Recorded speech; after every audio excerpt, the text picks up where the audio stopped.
Canteen में ईशान और अंजलि की टेबल जैसे किसी भूचाल का केंद्र बन गई थी। उन्हें एक साथ लंच करते देख कई लोगों की गर्दनें घूम रही थीं।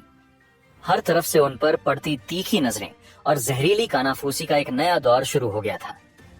अंजलि जानती थी कि ईशान मल्होत्रा कौन है। अस्पताल में लगभग हर कोई उसे जानता था। और कल जो कुछ भी हुआ था, उसके बाद तो अंजलि ने उसके बारे में अपनी एक पक्की राय बना ली थी। उसके मन में बस एक ही सवाल घूम रहा था कि आखिर ईशान जैसे किसी को सर्जरी डिपार्टमेंट से क्यों निकाला जाएगा। उसने मन ही मन सोचा, क्या इसलिए कि वो ऑपरेशन थिएटर का प्रेशर नहीं झेल पाया? हाँ, यही एकमात्र वजह समझ में आती है।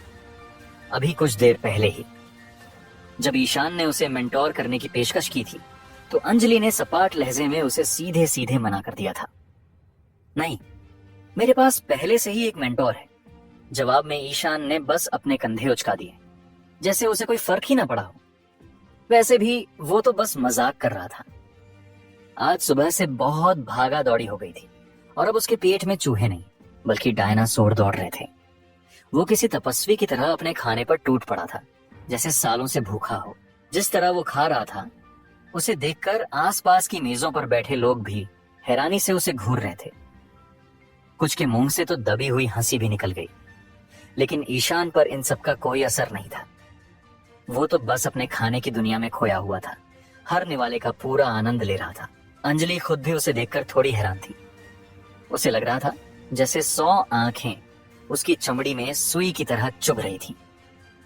उसने धीरे से अपना गला साफ किया और फुसफुसाते हुए बोली, सुनो, क्या तुम थोड़ा सलीके से खा सकते हो? सब हमें ही देख रहे हैं। लोगों की लगातार पड़ती नजरों से अंजलि की गर्दन तक लाल हो गई थी और उसे अब शर्मिंदगी महसूस होने लगी थी। ईशान ने मुंह में भरा निवाला निगलते हुए पूछा, क्या हुआ, सब ठीक तो है? फिर उसने किसी अनुभवी डॉक्टर की तरह समझाना शुरू किया, अरे इस काम में ऐसे ही तेजी से खाना पड़ता है। जब तुम नई नई होती हो ना, तो सर्जरी घंटों तक चलती है और सांस लेने की फुर्सत नहीं मिलती। इसलिए जब भी मौका मिले फटाफट एनर्जी भर लेनी पड़ती है।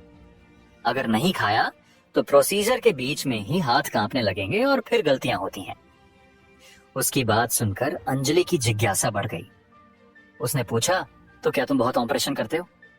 वो मन में सोचने लगी, ये तो सिर्फ एक इंटर्न है ना। अचानक ये ख्याल आते ही ईशान के जहन में एक कड़वी सी लहर उठी। ओह, मैं तो भूल ही गया था। उसके अंदर की आवाज ने उसे ताना मारा। अब मैं इस कैंपस का वो होनहार, सबका चहेता गोल्डन बॉय नहीं रहा। नहीं, अब मैं सिर्फ सर्जिकल वेस्ट हूं, सर्जरी डिपार्टमेंट का फेंका हुआ कचरा। उसने तुरंत अपने हाव भाव बदले और मजाकिया अंदाज में अपने दोनों हाथ ऊपर उठाते हुए बोला, अरे नहीं, शायद मैं इसीलिए ऐसे खाता हूं क्योंकि मैं बचपन में बहुत भूखा रहता था। ये कहते हुए उसने ऐसा मासूम और दयनीय चेहरा बनाया कि किसी का भी दिल पिघल जाए। अंजलि का दिल सच में पिघल गया। उसकी नजर अपनी प्लेट में रखे चिकन लेग पर पड़ी। एक पल सोचने के बाद उसने कांटा उठाया और चिकन का वो टुकड़ा ईशान की प्लेट में रख दिया। उसने नरमी से कहा, ये लो, मेरा वाला भी तुम खा लो ताकि तुम भूखे ना रहो। ईशान को विश्वास ही नहीं हुआ कि अंजलि उसकी बातों में आ गई। उसने मन में सोचा, कितनी भोली है ये, लेकिन चेहरे पर हैरानी बनाए रखी। पर वो दान में मिले इस मौके को गंवाना नहीं चाहता था। भूख तो उसे वैसे भी बहुत लगी थी। उसने बिना एक पल सोचे चिकन उठाया और उस पर टूट पड़ा। उसके इस काम ने कैंटीन में बैठे लोगों के बीच जैसे एक और धमाका कर दिया। कानाफूसी का शोर अब और ज्यादा बढ़ गया था। एक कोने से आवाज आई, ये हो क्या रहा है इन दोनों के बीच? वो तो शादीशुदा है ना, और इस लड़की के साथ फ्लर्ट कर रहा है। दूसरी टेबल से कोई बोला, और ये अंजलि भी इसकी पहुंच से तो बहुत बाहर है। कैंटीन में बैठे कई अविवाहित लड़कों के लिए अंजलि उनकी देवी थी। उनके जले भुने चेहरे पर गुस्सा साफ झलक रहा था। उनकी नजरों में इतनी नफरत थी कि अगर नजरें कत्ल कर सकती तो ईशान अब तक 1000 बार मर चुका होता। बेशक ईशान ने इस पर ध्यान नहीं दिया। खाना इतना स्वादिष्ट था कि उसे और कुछ सूझ ही नहीं रहा था। उधर अंजलि अपनी हंसी छिपाने की कोशिश कर रही थी।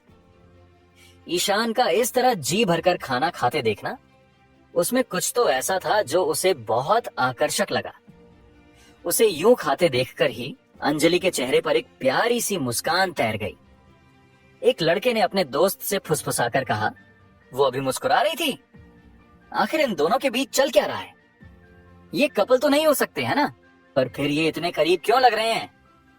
अपनी देवी को उस हारे हुए इंसान को देखकर मुस्कुराते देख कई लड़कों की तो भूख ही मर गई। आखिरकार उनमें से एक से और बर्दाश्त नहीं हुआ। वो अपनी जगह से खड़ा हुआ। उसके जूतों की आवाज शोर में भी अलग सुनाई दे रही थी।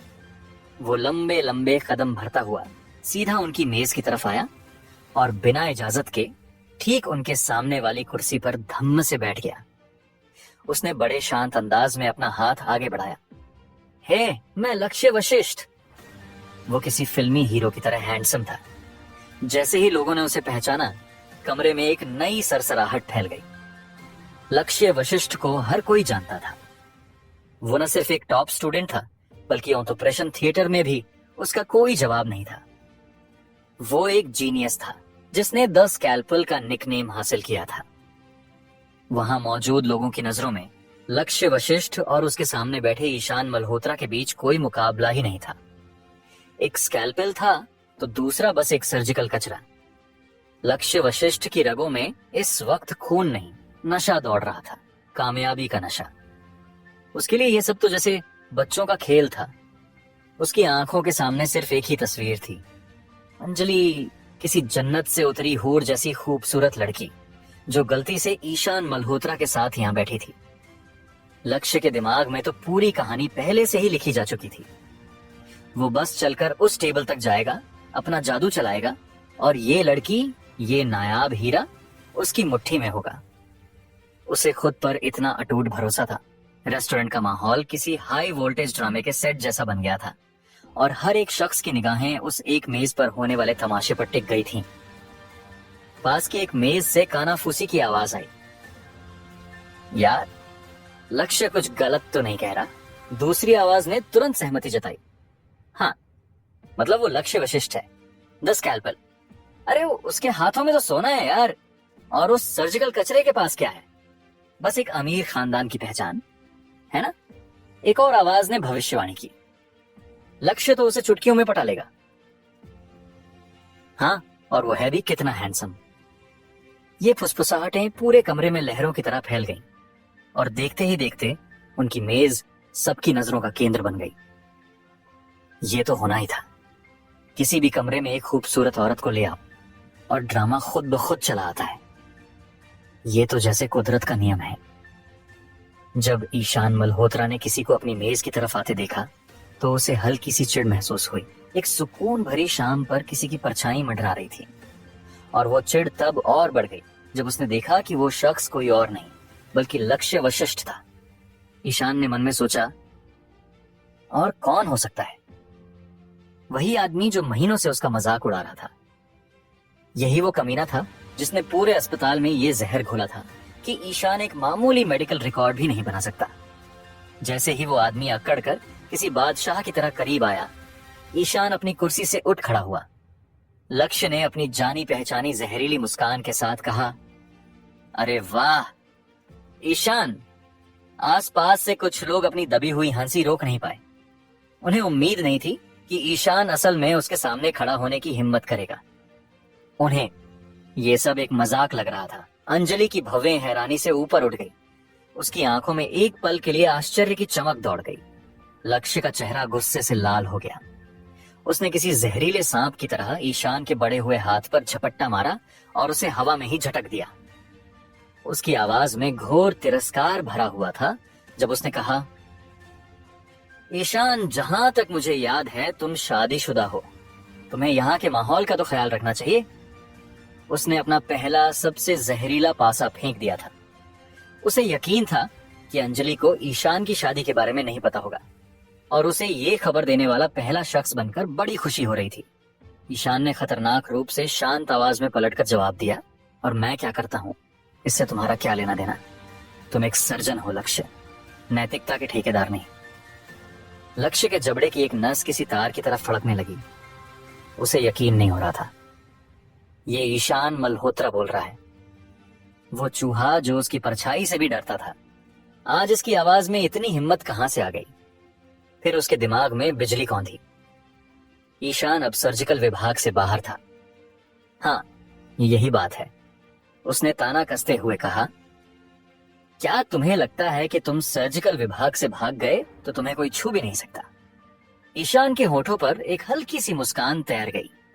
उसने मेज से एक नैपकिन उठाकर अपने होंठ पोंछे और बड़ी लापरवाही से पूछा, क्या तुम मुझ पर हाथ उठाओगे? वो बिल्कुल बेपरवाह दिख रहा था। तलक्ष्य जोर से एक अपमानजनक ठहाका मारकर हंसा। उसने अपनी आवाज इतनी ऊंची कर ली कि आसपास की मेजों पर बैठे लोग एक एक शब्द साफ साफ सुन सकें। उसने चीखकर कहा, मैं अपना वक्त किसी ऐसे इंसान पर बर्बाद नहीं करता जिसे ठीक से एक पेशेंट चार्ट तक भरना ना आता हो। भीड़ में हंसी का एक जोरदार ठहाका गूंज उठा। यह जीवन ज्योति अस्पताल की सबसे छटपटी, सबसे पसंदीदा गपशप थी। अंजलि का सिर एक झटके से ईशान की तरफ घूमा। उसकी आंखें अविश्वास से चौड़ी हो गई थीं। उसने हैरान होकर पूछा, ये क्या कह रहा है? तुम्हें मेडिकल रिकॉर्ड संभालना नहीं आता? अंजलि पूरी तरह से सन्न रह गई थी। जिस आदमी ने इतनी कुशलता से एक जानलेवा ऑपरेशन किया था, जो साफ तौर पर अपनी कला में माहिर था, वो मामूली कागजी काम में फेल हो गया। वो कब से ये जानने के लिए बेचैन थी कि इतने काबिल डॉक्टर का ट्रांसफर क्यों हुआ। ये तो नामुमकिन लग रहा था। अंजलि ने मन ही मन सोचा, कोई सर्जन जो मायोकार्डियल इंफार्क्शन को ठीक कर सकता है, वो एक पेशेंट चार्ट नहीं भर सकता। इसका तो कोई सिर पैर ही नहीं बनता। अंजलि के चेहरे पर असली सदमा देखकर आसपास बैठे लोग एक दूसरे को देखकर विजयी अंदाज में मुस्कुराए। एक ने दूसरे से फुसफुसाकर कहा, तो ये है असली कहानी। दूसरे ने उत्साह से जवाब दिया, अब आएगा मजा। लक्ष्य को अपनी जीत का मीठा स्वाद अपनी जबान पर महसूस होने लगा था। वो आगे की तरफ झुका और जख्म पर नमक छिड़कने लगा। हाँ, बिल्कुल सही सुना तुमने।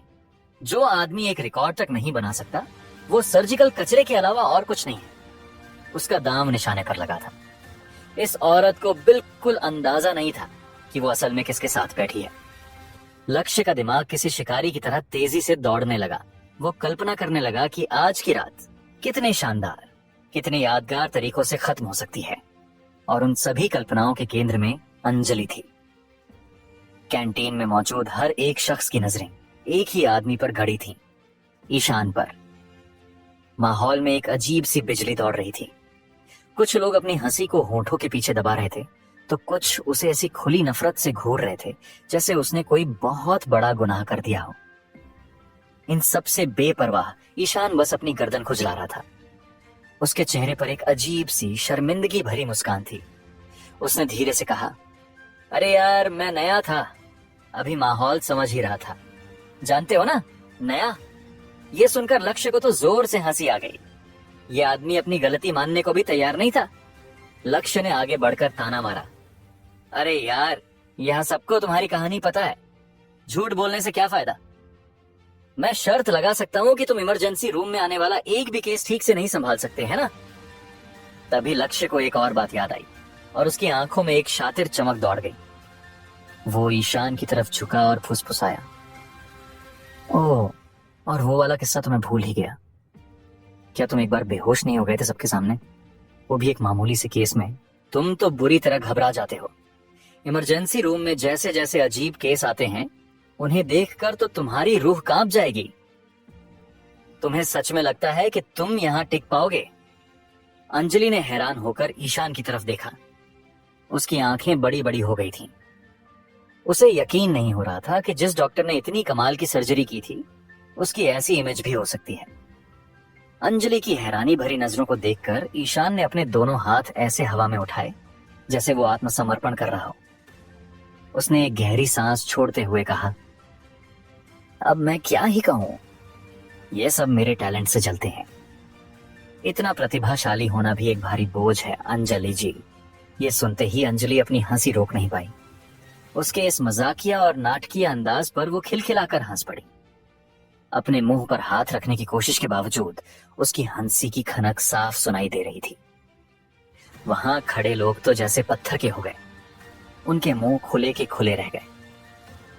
हर किसी ने मन में सोचा, क्या इस आदमी को जरा भी शर्म नहीं है? इसे अपनी इज्जत की कोई परवाह नहीं। उन्हें अपनी आंखों पर यकीन नहीं हो रहा था। उनकी देवी, उनकी सपनों की रानी हंस रही थी, और वो भी इस सर्जिकल कचरे के मजाक पर। उसे जरा भी बुरा नहीं लगा। लक्ष्य तो जैसे जमीन में गड़ गया। वो बस वहां खड़ा रह गया। उसे समझ नहीं आ रहा था कि अब वो क्या कहे। अचानक ही वो उस महफिल में एक बेगाना फालतू इंसान बन गया था, जो कबाब में हड्डी की तरह बीच में खड़ा था। गुस्से से उसका चेहरा लाल हो गया। वो एड़ी के बल तेजी से घूमा और लंबे लंबे डग भरता हुआ वहां से चला गया। उसने अपने दांत भींचते हुए मन ही मन सोचा, ईशान, तू अपने आप को बहुत चालाक समझता है ना? बस इंतजार कर, मैं तुझसे इस बेइज्जती का ऐसा बदला लूंगा कि तू अस्पताल में मुंह दिखाने लायक नहीं रहेगा। आखिर क्या करने वाला है लक्ष्य? क्या ईशान उसके प्लान को नाकामयाब कर पाएगा? जानने के लिए सुनते रहिए पॉकेट एफएम।